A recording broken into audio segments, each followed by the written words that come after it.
And a very good morning to you all, and welcome to Ask X Factor Live, proudly brought to you by the X Factor Collective. This is week 16, can you believe, of our 18-week pilot. We thought we would test this crazy idea about having a weekly knowledge sharing live broadcast with you. And we're pleased to tell you that the feedback has been really, really great. So thank you for giving us your feedback over the last couple of weeks so we can help shape the next 18-week program. So welcome back. Everyone's joining us now. Good morning there to you all. Welcome if this is your first time to Ask X Factor Live, and welcome back if you've been with us over the last couple of months. And now this is a little bit strange to say, but welcome to you in the future watching this back on our YouTube channel, The Exchange. I am your host, Julia Keedy. I'm delighted to meet you all. Today's a really exciting session. This is our third blockbuster session for Ask X Factor Live. And that means that we've got two of our foundation members from the X Factor Collective here today to share their knowledge with you and to answer any questions that you might have over the next 40 to 50 minutes. So we have Brenda Mainland and Annette Herschtal here today. And today is all about igniting your mission with the right insights and data. How can we turbocharge, superpower that vision that you have, that mission that you have to make the world a better place using great insights and data. So as I mentioned, I am the host of Ask X Factor Live, but I'm also the founder and what I call myself the chief cheerleader here at the X Factor Collective. If you haven't heard of the X Factor Collective yet, do not stress. We only launched this year, 2018. We've been going for the last few months, and we are Australia's first social impact collective.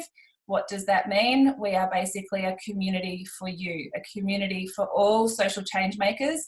Doesn't matter where you work. You might work in a university, charity, a social enterprise. You might be a philanthropist or running a business and you're interested in social and community issues. This is a community for you to come and find the support and advice that you need when you need it. And it's very much designed on what I call my scenic tour of the social impact sector for the last 10 years, looking at all of the different ways, all of the shared challenges and frustrations, and all of the opportunities in terms of what we could achieve if we built a collective. So that's what we're doing.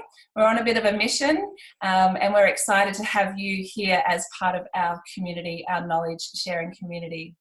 So you'll hear a little bit more about the X Factor Collective throughout the show today, and feel free to hang around, come back for another session, send us an email if you've got any other questions, and we'd be delighted to assist you.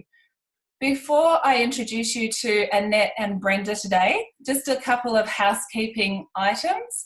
We've got 7 really great questions that Annette and Brenda are going to go through for you over the next little while. But we're also here to answer your questions, hence the name Ask X Factor. So if you do have questions, please feel free to drop them into the chat box or the Q&A box that are here on your screen.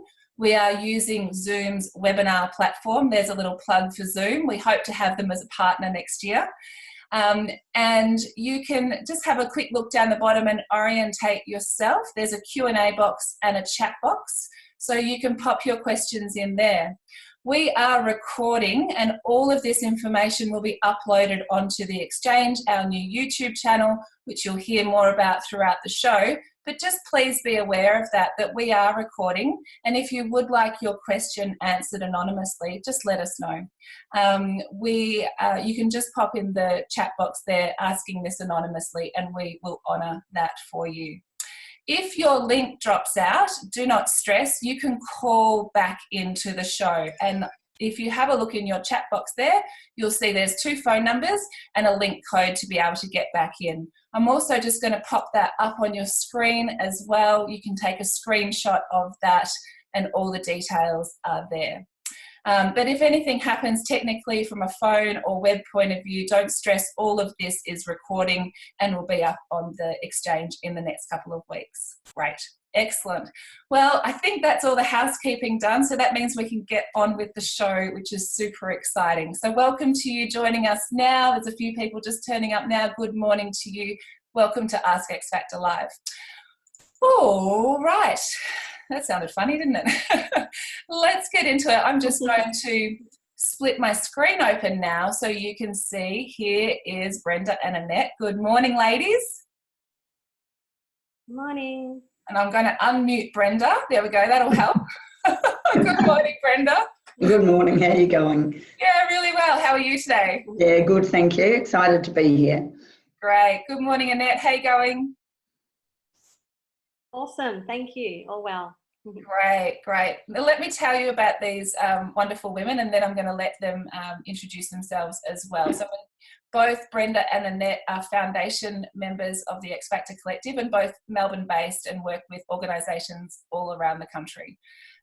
Brenda is the Managing Director of Survey Matters. That's a firm that she founded herself some 7 years ago in 2011. Survey Matters works exclusively with member-based organisations and the for-purpose sector, conducting both impartial and independent research. Brenda has a lot of research experience and deep sector knowledge, and through Survey Matters has been able to help a wide range of organisations understand their value proposition and deliver research that makes a tangible difference to their strategic development. Brenda and her team also work with organisations to generate and build industry data to support advocacy, promotion, industry development and marketing activities. So very experienced operator and lots of great wisdom to share today. And let me just introduce Annette. Annette is the founder of Insight Maps, which is a new venture that will assist philanthropic donors, advisors, policymakers, and researchers with system maps and outcomes maps of social issues.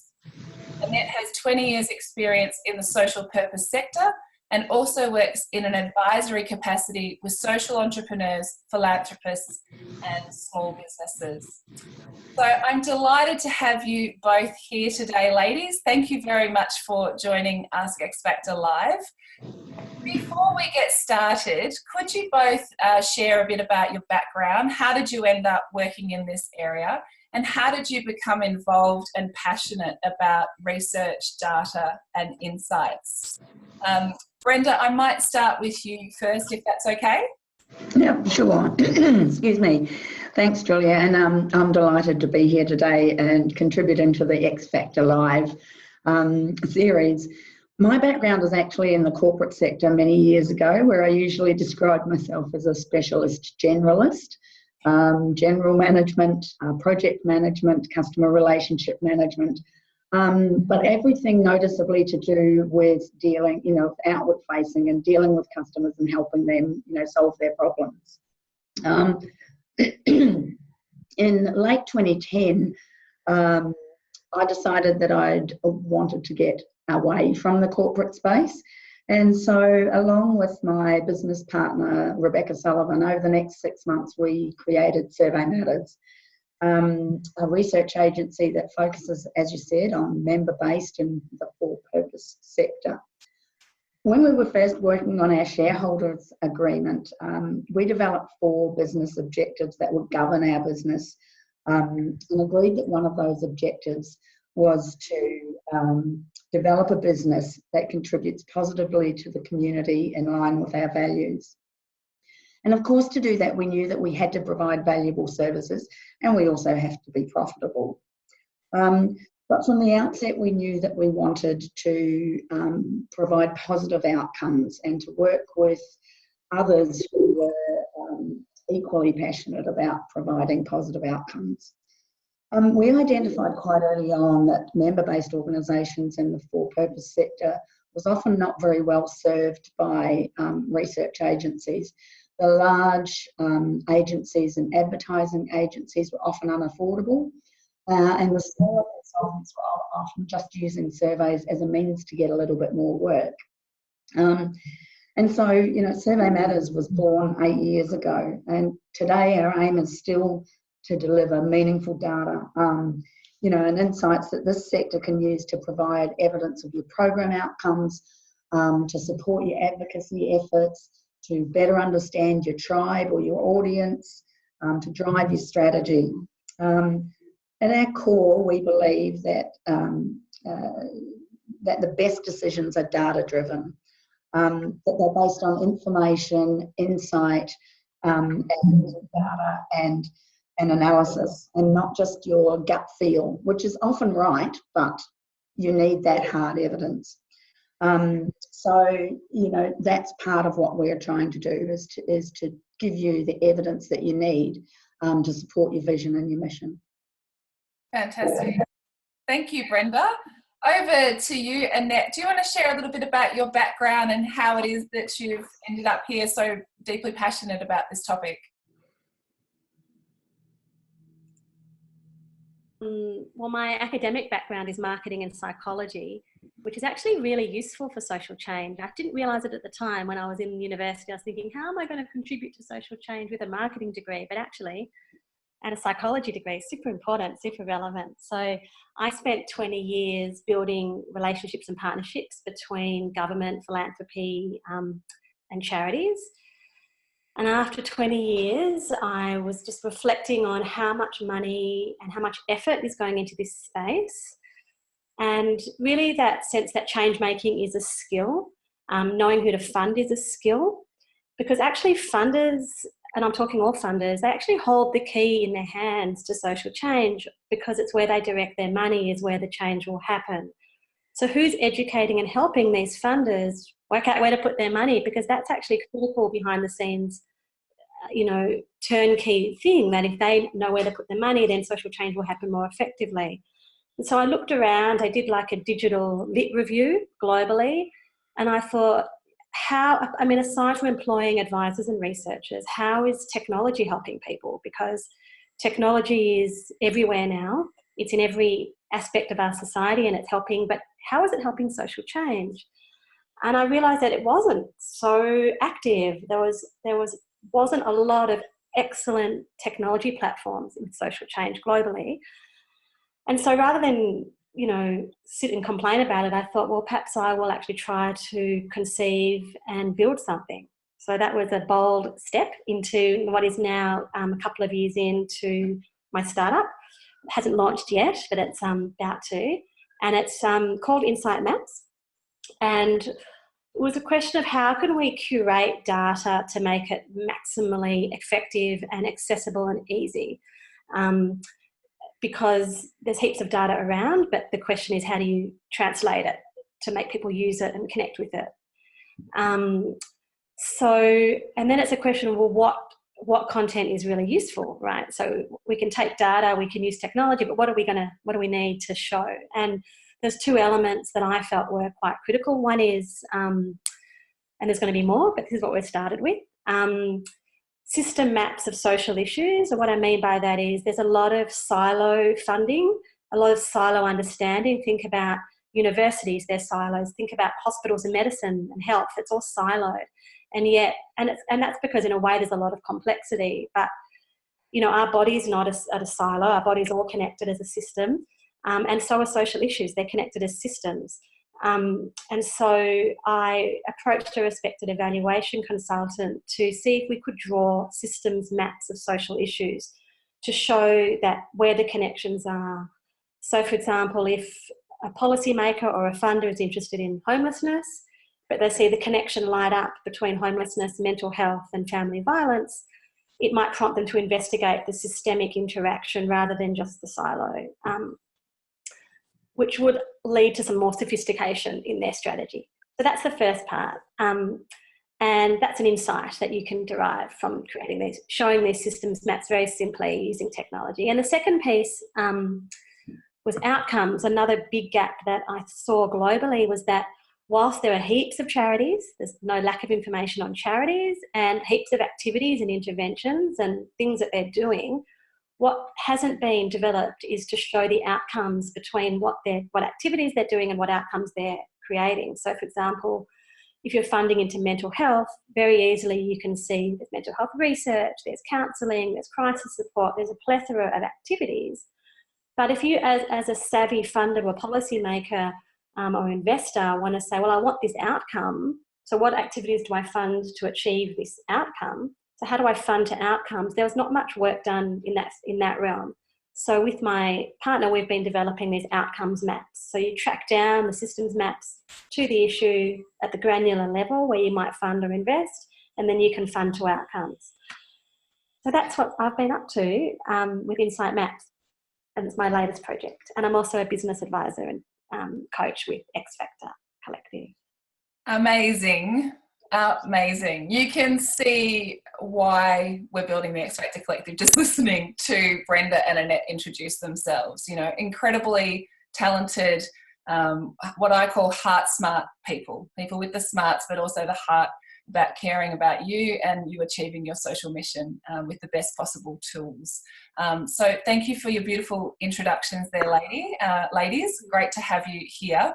So I'm just going to change the screen across now. And what we're going to jump into next is some questions. And over the next 40 minutes or so, we're going to be looking at the use of data and insights in the social impact sector. We've got a snippet from a world famous video to share with you. You may not have seen this one before. It's a cracker. We've got ideas for individual and families who are new to philanthropies. So we'll be looking at that shortly.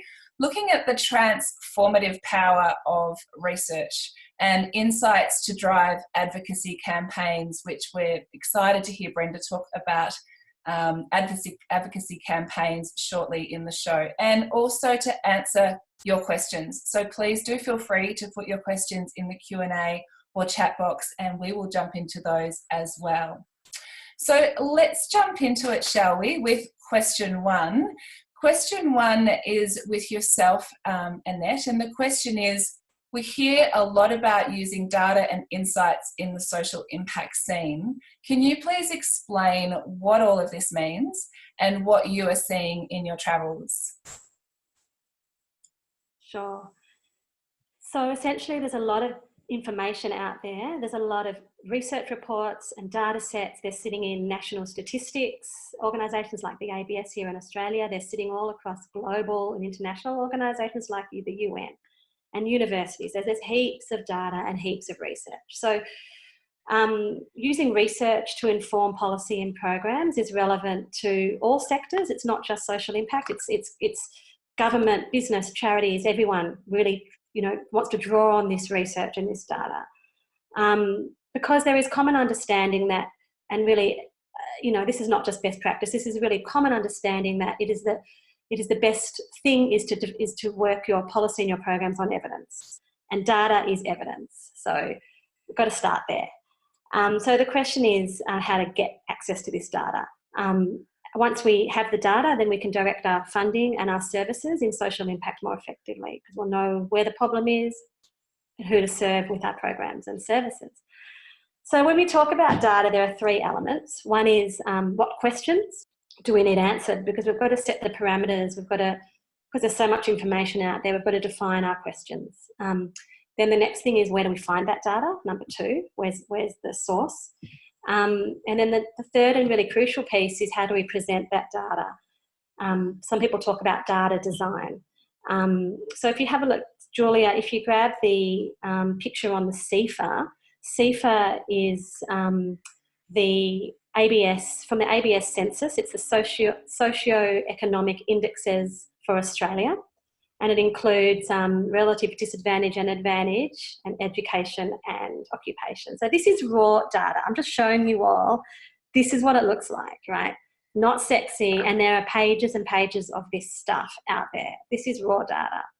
So that is not, for most people, I know there's some exceptions, but most people aren't going to be that interested to trawl through this data. So what we need to do is ask, how do we make this stuff understandable? And how do we make it compelling and easy? So Julie, if you pull up the next slide on attention span, you'll see that we're working now in a situation where our attention span has dropped remarkably. So according to research, in 15 years, our attention span now, from 2000 now to 2015, a couple of years ago, was down to 8.25 seconds. So that's how much time we've got to work with the average person. And we're talking particularly, I think, for younger generations who have grown up with a screen in their life from a young age.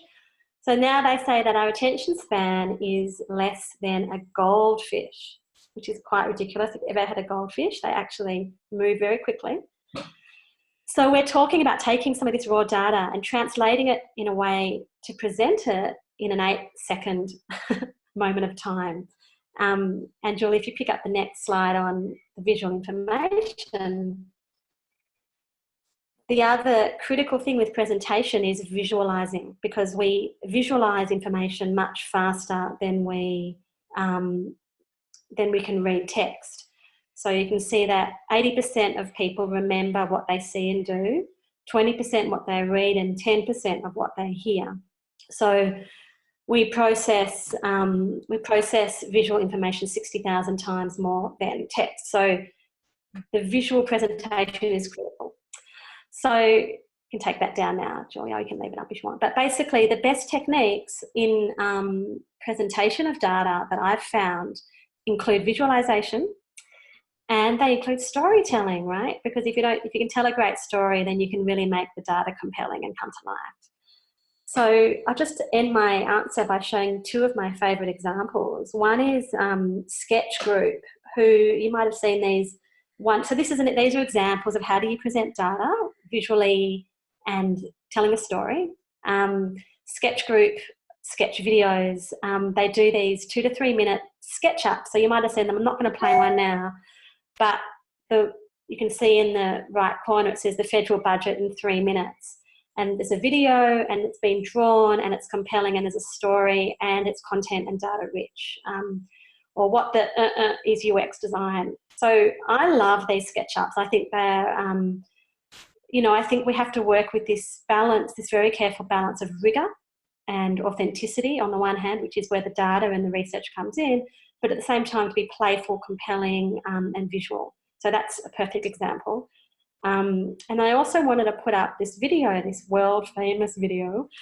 There's a fellow called Hans Rosling, who passed away unfortunately, who is a professor of global health in Sweden. He's founded an organisation called Gapminder, which is taking statistics into a form that makes it compelling and understandable and educates people about what's actually happening in the world.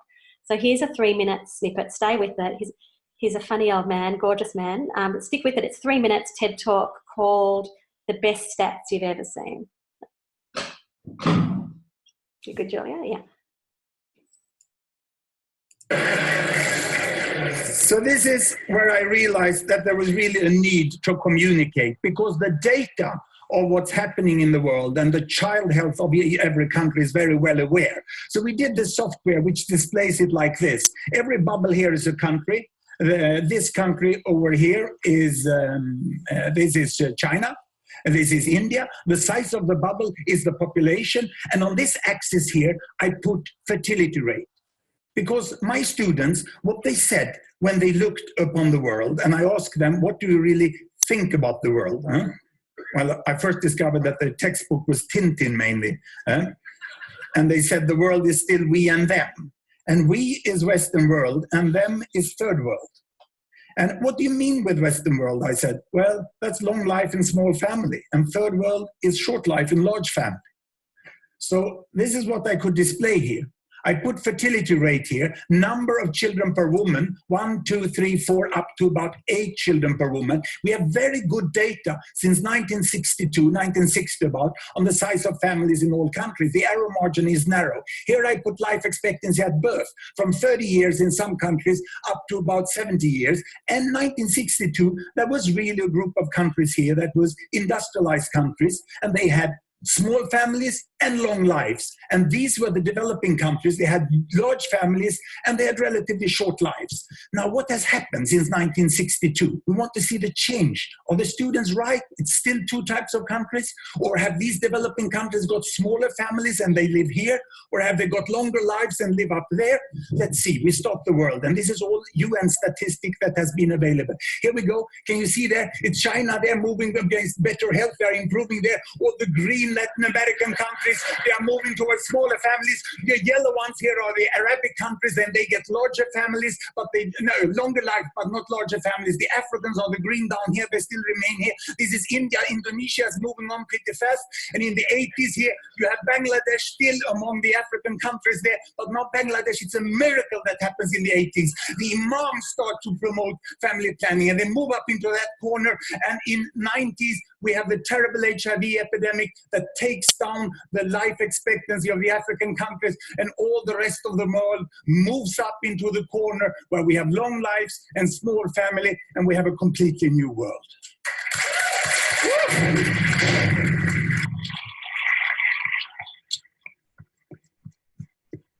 So amazing, huh?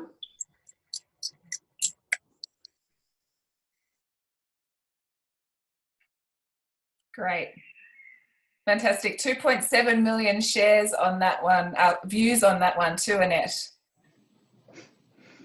Yeah, and Gapminder is a wonderful website resource full of lots of really great examples of presenting data in a compelling fashion. Great, excellent. Thank you for sharing that. It's always great to see, you know, exactly what you've just talked about come to life in terms of how can we make it exciting and that people can understand its value and see it visually. And I'm so excited to see what Insight Maps is going to bring to Australia, and in the future, a beautiful TED Talk as well, no doubt. So let's move across into our second question today and hear from Brenda about the power of quality insights and our ability to create razor-sharp advocacy campaigns with insights. Brenda, can you please share with us an example where quality insights have helped create a strong advocacy campaign? Yes, sure, Julia, I can. And you know, I agree. When you're looking for data to inform an advocacy campaign, you're looking for fairly boring stuff, and you have to find that the compelling stuff that you need and put it into a way that can be easily understood by whoever you are trying to advocate to. So this isn't a social change organisation, but in its own way does quite a lot of good for the community. We recently worked with an organisation called Direct Selling Australia, and they represent the organisations who sell products or services away from a fixed store. So think about person-to-person sales or party plans, that sort of thing. Think Tupperware, Mary Kay, Nutrimetics, etc. Direct sellers aren't employees of those companies. They're independent contractors who sell those products and services, and in return they get a commission from the company. And they are predominantly women who are supplementing family income whilst bringing up their children. For years, the DSA had been lobbying the ATO for an increase in the tax threshold for these independent contractors, arguing that the majority of them were earning much less than the income tax-free threshold of $18,200. And the tax threshold for these independent contractors was set at only $10,000. So the DSA maintained that that was placing an administrative burden both on those independent contractors running their own businesses, but also on the ATO, who have to issue ABNs and then track and monitor what's happening with those. But the DSA didn't have the evidence to support their theory, I guess, and they couldn't prosecute that theory effectively to the ATO. So they came and asked us to conduct research about the number of contractors they employed, the average commissions that they paid, how they paid them, annual turnover, and a range of other really quite commercially sensitive information that most companies would want to keep sensitive. DSA had tried to collect that data previously, but companies wouldn't provide it to them because they weren't sure that it would remain confidential. But by using an external research agency, we could collect that data confidentially, we could aggregate it up, so no organisation's commercially sensitive information was known, but we could tell the story of what was going on. So the upshot of that research was that after years of lobbying without success, the DSA took our data and our story. We developed a little fact book to the ATO, and were successful in getting an increase up to $16,000. So I was at the DSA annual conference when an ATO officer was speaking and announced the results to all of the members, and the cheers that went around the room were just deafening. So look, whilst it's away from social change, I think it's just one example of the power of data and insights, and as you know, Annette has already talked about and we've seen in that video, trying to put it together in a story that will resonate with whoever you are trying to talk to. So I hope that that answers the question and gives you some idea of you know, the power of data to change outcomes. That's a beautiful example. Thank you for that, Brenda. And it speaks so much to social change in a way, though, from my perspective, because when we unpack gender pay gap and pay parity, we're starting to learn all of these different ways that is being limited. And that is just the economic benefit for that, for families and for women. And, you know, what a proud moment for you all to be involved in seeing that come to life. Yes, yeah, no, it was, they deliberately didn't tell me that they'd been successful until they invited me to the conference. So I was quite shocked, but yeah, really, they were really, really happy. And the ATO was actually happy as well, because it reduces administration burden for them. Absolutely, absolutely. I love that. I love when our clients' success, you know, does that with us and for us, you know, makes us nearly cry, or makes us cry at times. Thank you, Brenda. Let's move over to another question here with Annette. And it continues on this theme of meaningful action and outcomes. Annette, in what ways are you seeing organisations, and particularly funders, use data and insights in powerful and meaningful ways?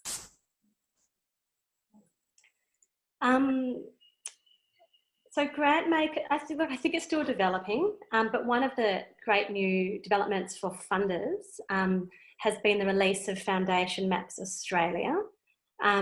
Foundation Maps shows grant makers who is being funded, where they're being funded, and what activities are being funded in a series of visual maps.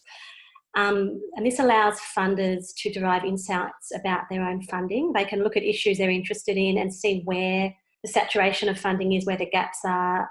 They can identify collaborators. If you put up the slide on constellations, I love the constellations because it's like system maps. I love system maps. That's what I'm doing in Insight Maps. So this is also in Foundation Maps. You can do a system map. So this is a system map of Melbourne funders in the blue, and the red are the beneficiaries.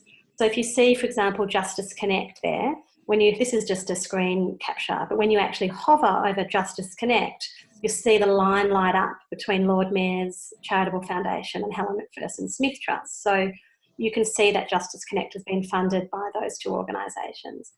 So there it is. So I love constellations. They're really exciting, and that's all in Foundation Maps, which is now available to Philanthropy Australia members on their Better Giving Hub on the Philanthropy Australia website.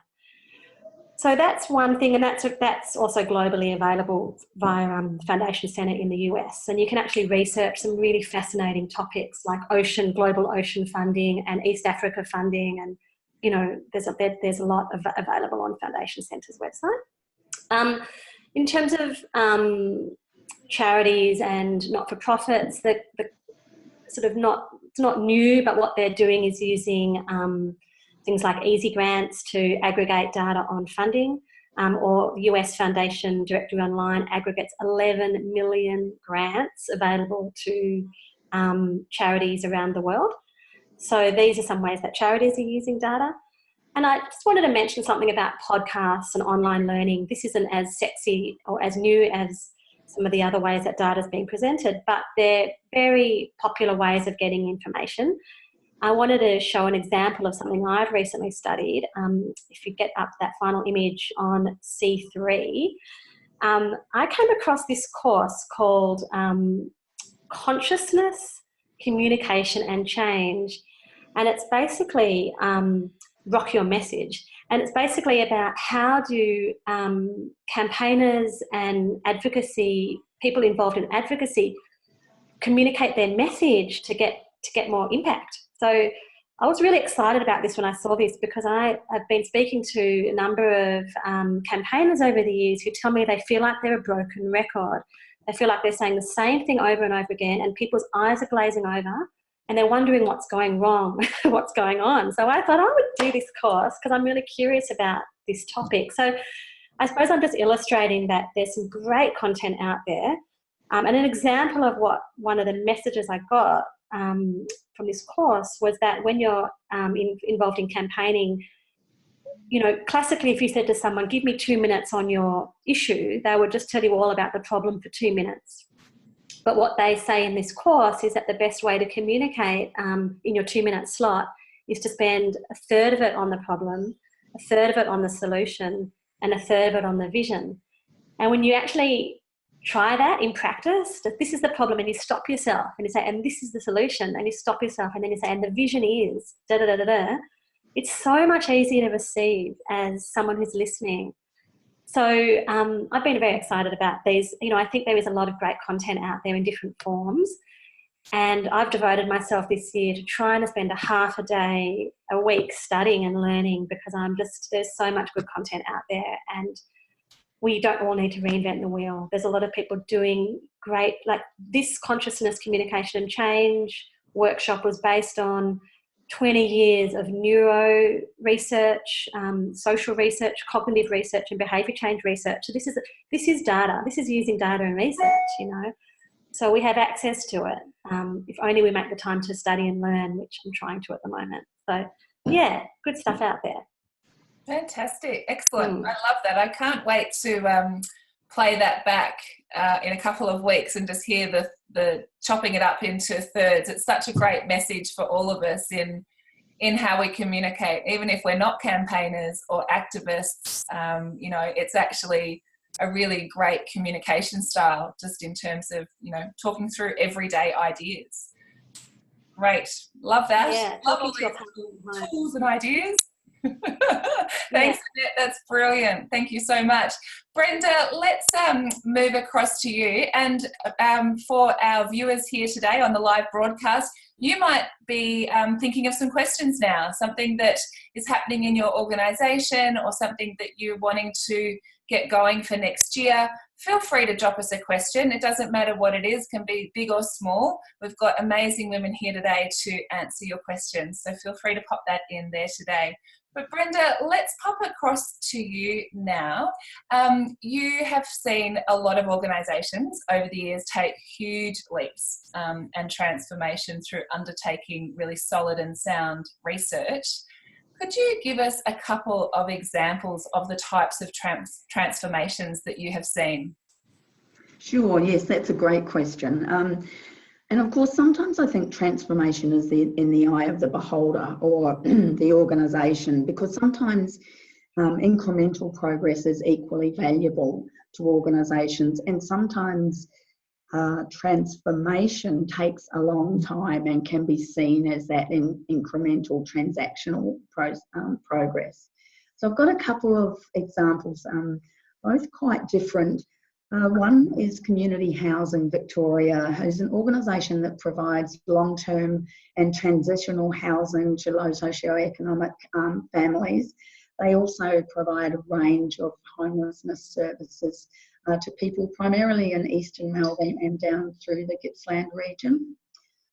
Community Housing Australia wanted to strengthen its relationships with its customers and provide a set of guidelines that the customers for customers about what to expect when they were interacting or dealing with community housing.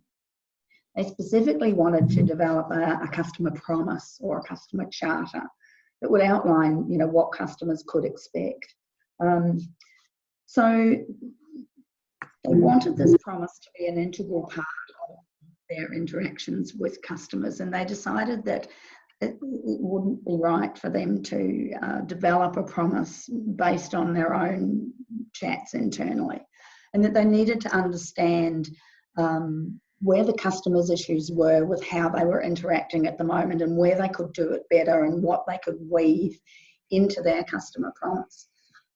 So we did a series of focus groups followed by an online survey for all of their transitional and long-term housing customers and those who were dealing with homelessness, and, you know, talked about the idea of the promise and asked for input into various areas. So the result was a charter that takes account of what customers have said, that customers have had buy-in to. They took that, they trained everybody in the organisation in the promise. They developed visuals and you know, big posters in their offices and things like that, and completely adopted that promise. That was a real first for Community Housing Australia, and that method of consultation has now been adopted in other states and territories and being rolled out. So they're all working to develop their promise. And another quite separate example is where a state-based association wanted to transition to a national association, and that is not an easy thing to do. So the Commercial Vehicle Industry Association of Queensland, bit of a mouthful, was a state-based association representing manufacturers and suppliers of commercial vehicles.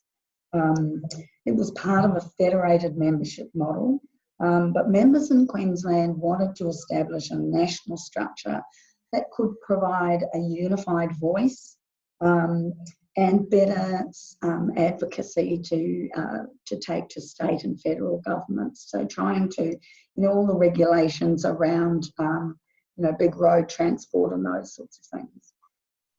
So the first step in that process was to engage with the key stakeholders.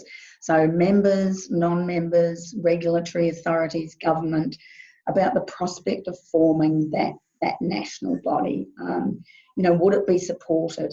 How should it be structured? What were the perceived barriers? What were the perceived benefits? And to be able to get that data impartially, they commissioned us to undertake individual in-depth interviews with key stakeholders, followed by an online quantitative survey of all members and key stakeholders as well.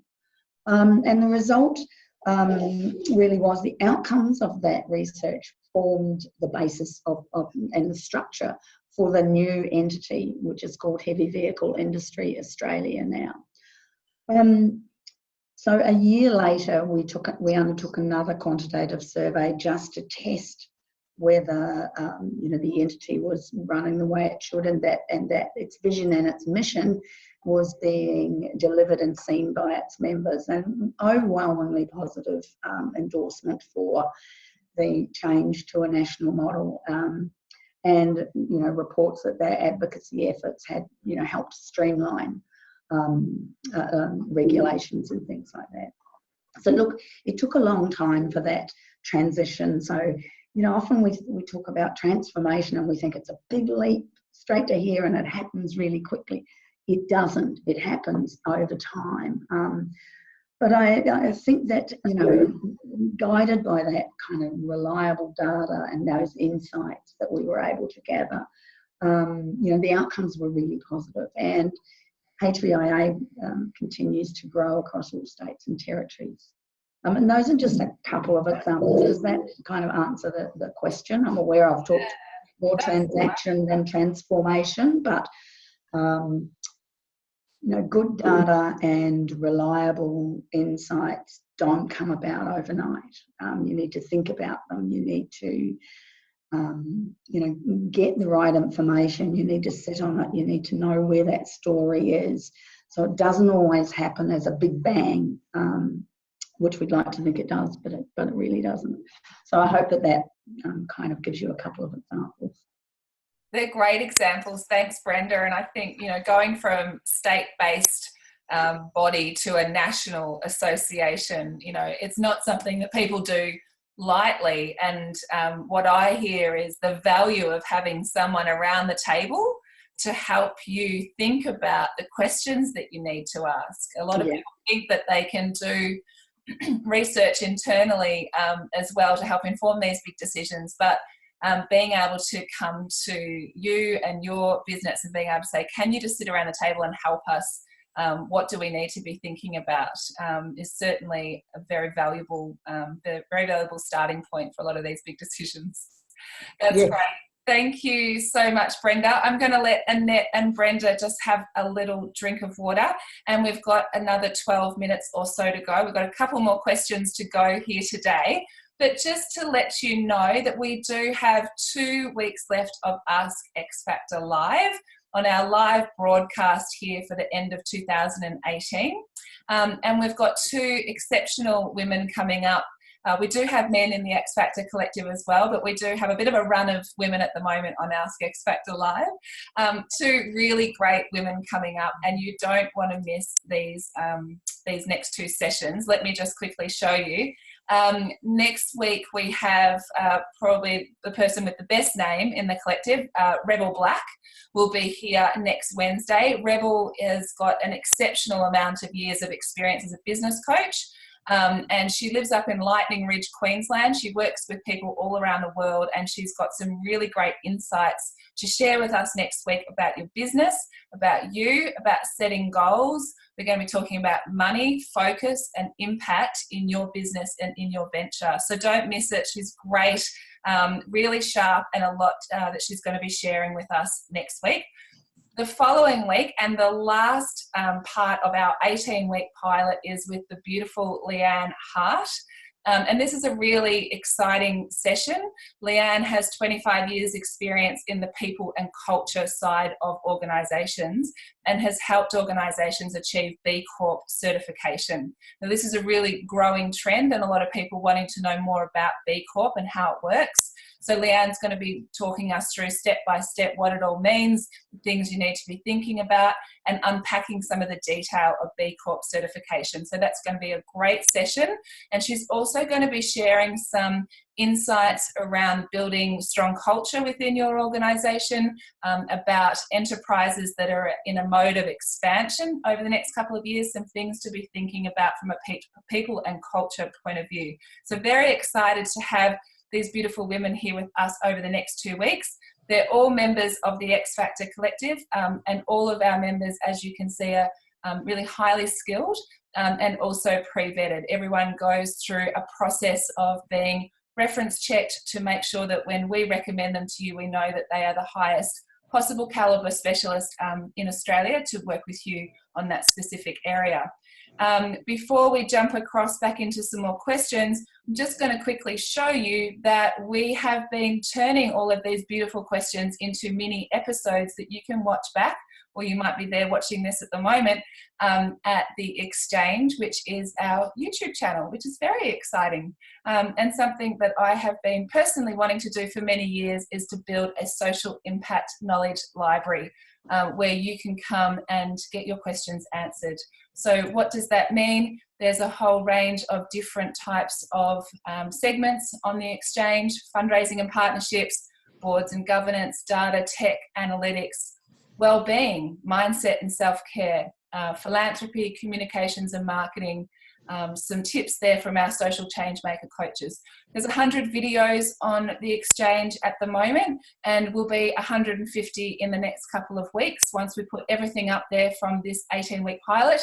And we are on a mission to grow this to 500 questions over the next 18 months with partners who will be coming on board to help us achieve that. And this is all about our social mission, which is to help make life easier for all social change makers. And in the process, we are able to share our beautiful knowledge specialists in our community as well. So it's a win-win for everyone, and that's what we're all about at the X Factor Collective. So let's jump across into a couple final questions. Annette, let's catch up with you again here, if we may. We've looked at the power of research and data to inform and realise great social change in our communities. If we can unpack that a little bit further, from your experiences, what are some of the specific questions in the social impact field that data is being used to answer? Hi again. Look, data is beginning to answer the question about what issues are happening to where and to who to help decisions about resourcing. So 3 examples that you can find. One is Community Insights Australia.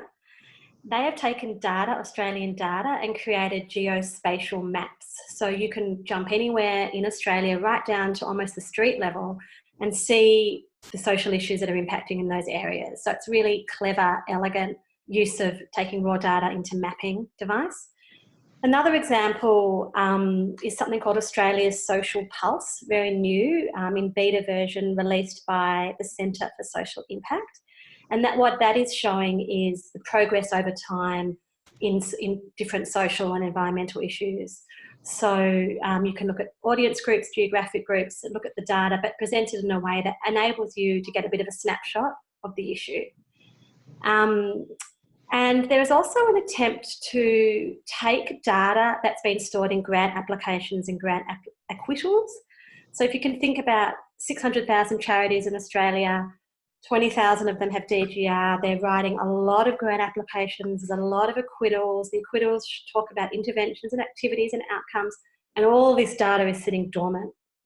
But there's a lot of data there that could inform other charities about how to sharpen their work, could inform donors about what's working, what's effective.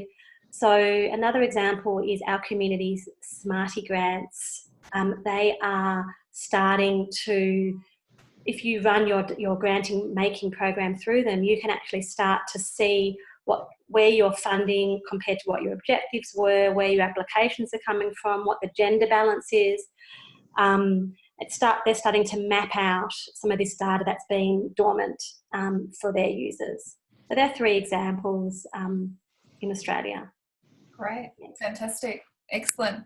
Let's pop across to another question with you, Annette, please, and that's around philanthropy and your experiences in this area specifically. You've worked with a number of private individuals as well as families in philanthropy over the years.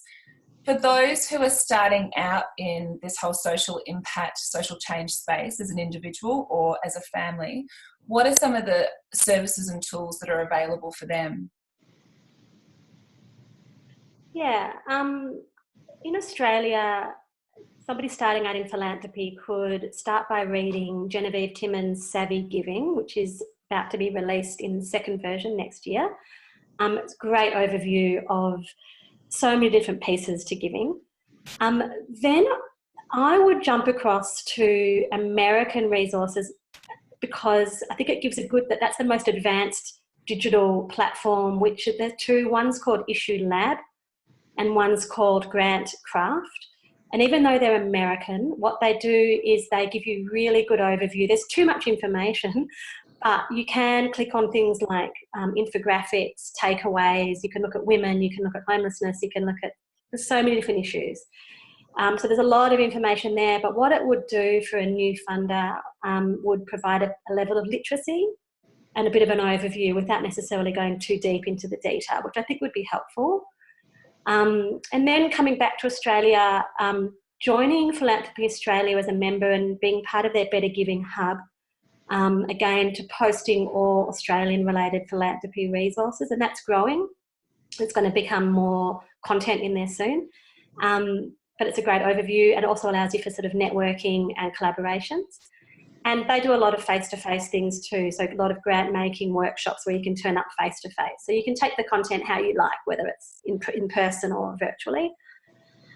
For not-for-profit, our community is a really great place for online resources. And here at X Factor Collective, I would say, you know, coming in working with the practitioners here with their hundreds and hundreds of years of experience, and that making it so much easier for you because they've walked the path, and there was guarantee someone that's walked the path and going to make it easier. So there too, X Factor Collective and our community would be the key resources for not-for-profits. Great. Yeah. Excellent. Well, thank you for that little plug. That's very sweet to give the X Factor Collective a plug. Okay. But it is, you're absolutely right though. And of course I'm going to say it, but you've only got to look at the calibre of people in our community, and we are growing out across 300 areas of specialisation. So whatever it is that you are interested in, we will have someone to help you. We've got 2 more questions to go. We are going to run a little bit over time, but if that's okay with you and Brenda and Annette and everyone that's here, if you do need to rush off, that's fine. We will let you know once these videos are live as well on the exchange. And just quickly before we do sort of come up to the 11 o'clock mark, I just want to show how you can find out a little bit more about Annette and Brenda, so you know before you tootle off. Everyone in the X Factor Collective has their own profile page at xfactorcollective.com. And so here's an example of, I'm going to show you both the profile pages for the ladies here today. So here's the wonderful Brenda Mainland and her business partner that she mentioned earlier, Rebecca, as well. So you can jump into these pages and have a read through. It'll talk about the areas of specialisation, who Brenda and Rebecca work with, a little bit of information about them, as well as some testimonials from people that they've worked with. And you can just click on this blue button here to get in touch with them. I'll just show you as well Annette's profile, so you can see that. You can jump in here and you can connect with Annette, and as I said, have a bit of a read up about Annette's background, what she's passionate about, types of organisations that she's worked with. If you don't particularly know what it is that you're looking for, don't stress. You don't have to come to the X Factor Collective and look around at everyone's profiles. The heart and the hub of the X Factor Collective is what we call the concierge. And this is the beauty of having your own business. You can call these areas whatever it is that you like. And I love the idea of a concierge. We can do anything at the concierge for you. We're here for you to answer your questions, to connect you up with practitioners and the support that you need. You can dip in and out of the community here as you need to. So you can jump into the concierge page on our website, and it'll just give you a brief overview of the ways that we can help you. And there's my face. In safe and trusted hands, indeed you are. All right, so let's jump back into the last couple of questions here. Brenda, let's pop across to you. Over the years, I guess, in my own work in social impact space, I've seen a lot of organisations try and undertake their own research, sometimes successfully, sometimes not. And there's definitely been a lot of instances where they possibly should be outsourcing it to an expert. But getting buy-in to invest in research at an executive level, or sometimes even at a board level, can be an internal challenge at times.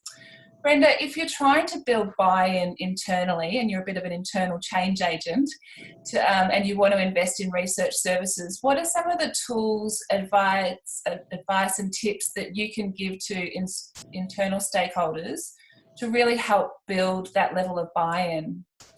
Sure, thanks. Yes, it's the perennial question, isn't it? You know, how to allocate or spend your scarce resources to get a maximum return. And you know, we all need to be profitable, and we all need to get a return on the investments that we make. And of course, I believe that research should, when it's done correctly, should provide a definite return on that investment.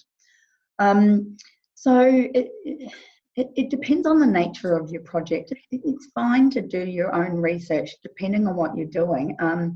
And there's different types of research for different purposes. You know, are you just conducting a sentiment survey? Are you collecting information from the public? Are you collecting information and data to support advocacy or to provide evidence of program outcomes? Those are all really valid research projects and will shape the way the data can be collected. I think the first thing to understand is that data and insights from your key stakeholders, whoever they are, customers, members, donors, funders, the government, authorities, is fundamental to your success. Without the information about who they are, what they need, what they expect from you, what their issues are, you can't know how best to serve them or what they expect from you. And so you have to ask them. Problem is, many organisations fall into the trap of only asking or taking notice of those people who always interact with us. So our little rusted on tribe, if you like, which narrows your perspectives. You need to canvass much more broadly to get reliable data. Secondly, I think it's really important to build a case, a business case for research. Research is so much more than a survey. It's a project. And like all projects, you need to start with the end in mind. What do you want to achieve?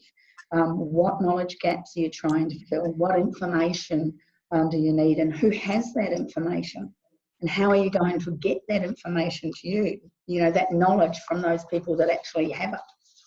So I would say that building a business case for the research is important, one that clearly articulates the need and outlines the benefits and outcomes that you expect from it.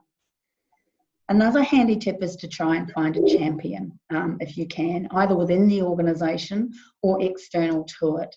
I don't know why, but we often find that somebody external to the organisation can actually get more cut through or traction than those within the organisation. I've never really known why, but you know, often those people from external are saying the exact same things that you would say. However, because it comes from outside, it seems to carry a little bit more weight. So if you can get a champion, you know, that will help you get that project up and running. The last thing I kind of want to mention is, at the end of the day, everybody is an expert in something, in some areas and not others. So I liken it, you know, to thinking about if you'd ask your butcher to cut your hair, would you ask your builder to provide you legal advice? Or would you ask your marketing manager to prepare your annual reports? And you wouldn't. So when you're thinking about how you're building your case internally, it's a good thing to say, you know, to the people, experts are there for a reason. You know, market researchers are experts in market research, and a good market researcher will provide you a wealth of information about good questionnaire design, you know, getting a reliable sample, getting enough information from the right sources. You know, impartial analysis, we have inherent biases, and we need somebody else to have a look at that data. And participant confidentiality, and that's a big one. You conduct it yourself, no matter how much you think, you know, you tell people, oh, it's all anonymous. You actually know who's answering, and participants feel that. And so, you know, you're getting that, external providers will provide you that, you'll provide your participants with the confidence to provide honest answers. So to sum up, I really think you need to build a business case, find a sponsor, find a champion, and think about the nature of the data that you're collecting and whether it would benefit from using an external expert. Great, fantastic. Thank you for that, Brenda. Talking of which, you mentioned in there about some of the, you know, about surveys and people thinking that sometimes it's just only about a survey. Let's delve a little bit into that a little bit more if we can. And we've only got 2 more questions to go. Part 1 of this question is, surveys are one of the most common tools used to gather insights. Over the years, you've helped construct thousands of them, thousands of surveys.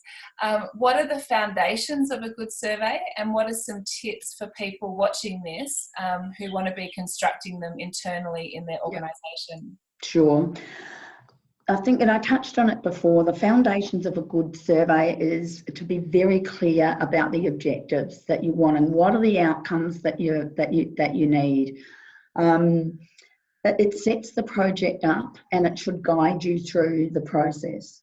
And questionnaire design, I can't tell you how important that is. I can't emphasise this enough. you know, at the end of the day, garbage in is garbage out, which is not a very good expression, but you know, you have to craft your questionnaire. If you get it right, you'll get reliable, valid data. You get it wrong, there's no point doing it. So a couple of things to look for. Don't ask about two concepts in one question. Don't ask, have you donated to a social cause in the past and how much did you give? It's two separate concepts, what they've done and what they've spent. Try not to ask for information that you already know. Many surveys ask gender, location, you know, age, whatever. Often that information is available if you know who your target audience is. And asking for known information wastes your participants' time and wastes valuable questions. So try to keep your questionnaire, you know, as short and to the point as you can. And think about the question types that you use. You know, whether you're going to use single answer, multiple answer, you know, those grid questions with statements and strongly agree, strongly disagree. So mix it up a little bit because participants get bored answering the same type of questions all the time. So, you know, have a think about that. And you must think about the device that people are taking the survey on. These days, you know, surveys are being taken on laptops, PCs, tablets, mobiles. Some questions don't look good on a mobile, so you need to think about that. I'm banging on about the scales that you use. You know, your strongly disagree, strongly agree, not at all important, critical, etc. You need a balance. You have to have 2 negative, a neutral, 2 positive, or 3 negative, a neutral, and 3 positive. It doesn't matter if it's a 5 or a 7 so much. It matters that it's balanced. I've seen a questionnaire once that asked, how enjoyable was this event? Not enjoyable, somewhat enjoyable, enjoyable, very enjoyable, extremely enjoyable. Well, it's hard to discern between very enjoyable and extremely. Lastly, and I know I'm banging on about a test. You cannot test your survey enough. Give other people the opportunity to test it before you put it out. Test for good flow. Test that you've included all the options.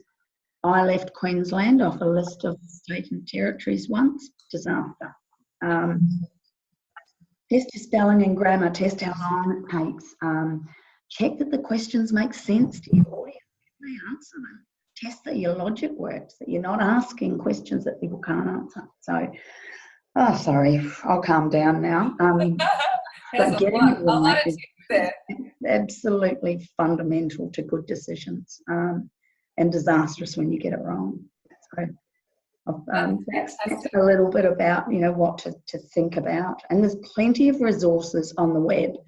You Google good questionnaire design, there'll be numerous articles that come up, both from academics through to, you know, survey software companies.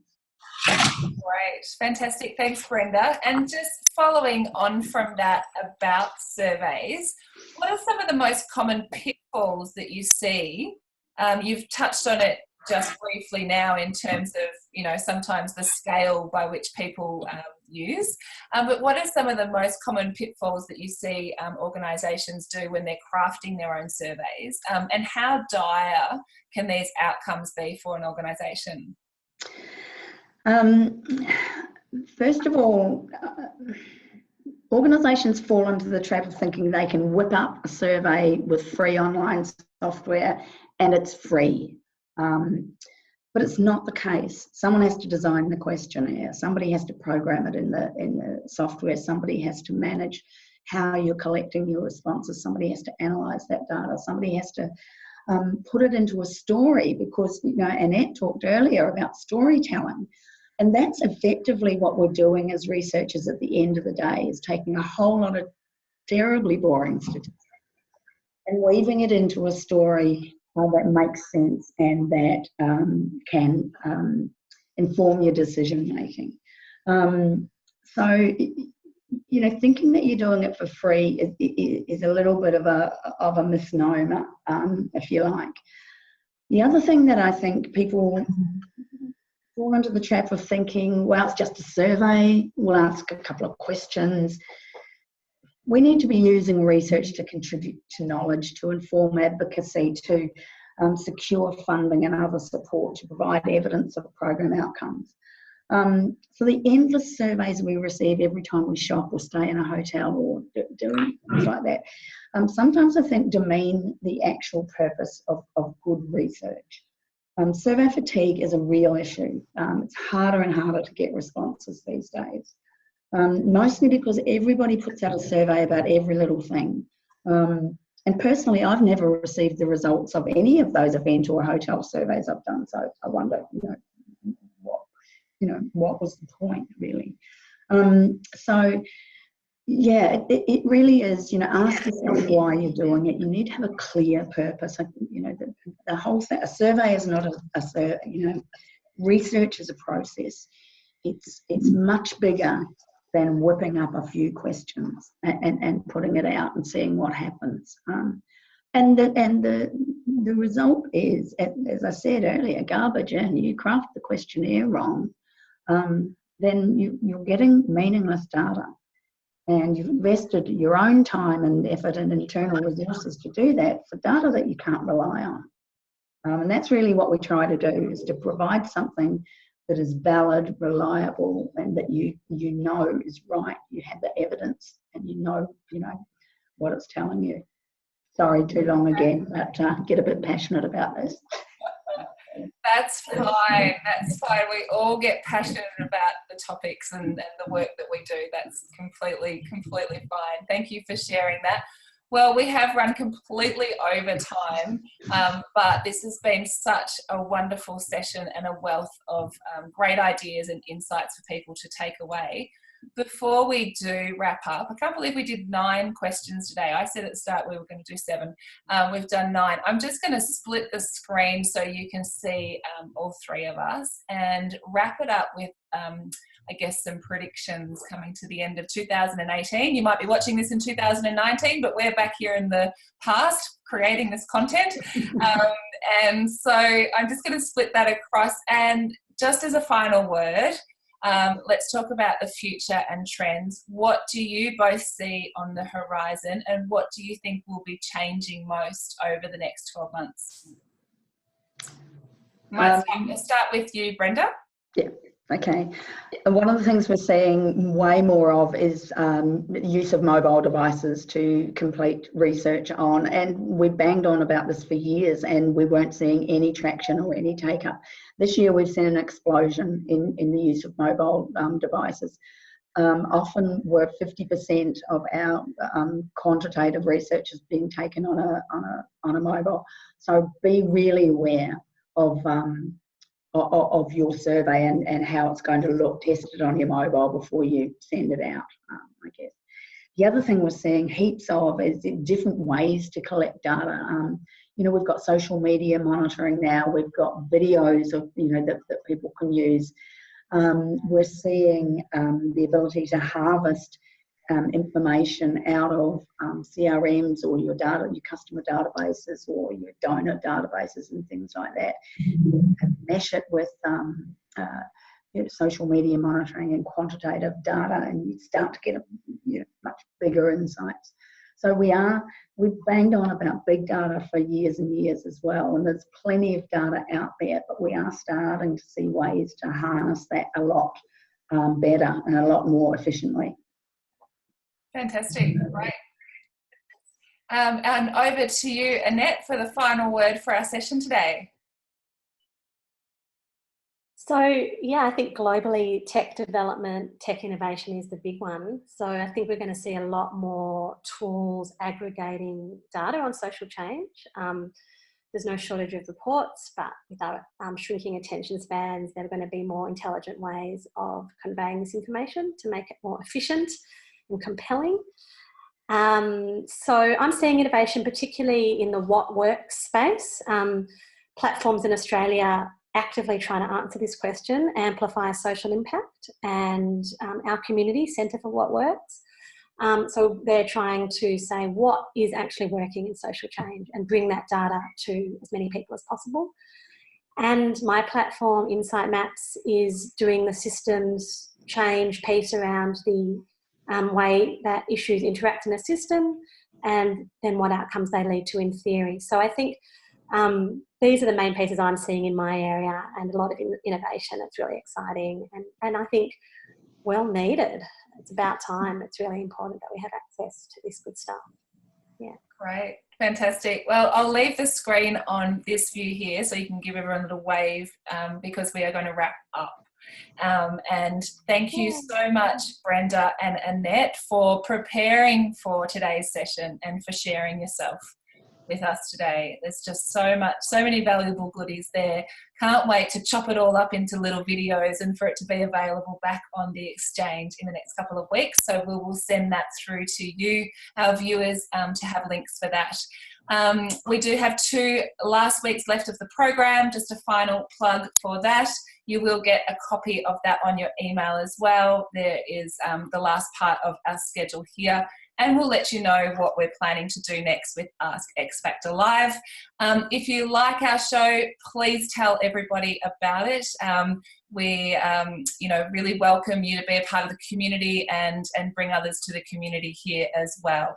So we are on Facebook, we are on LinkedIn. Please feel free to share our posts with your friends and invite them to participate. That's it from me. Thank you, Brenda. Thank you, Annette. And have a beautiful rest of your day, everyone. All the best.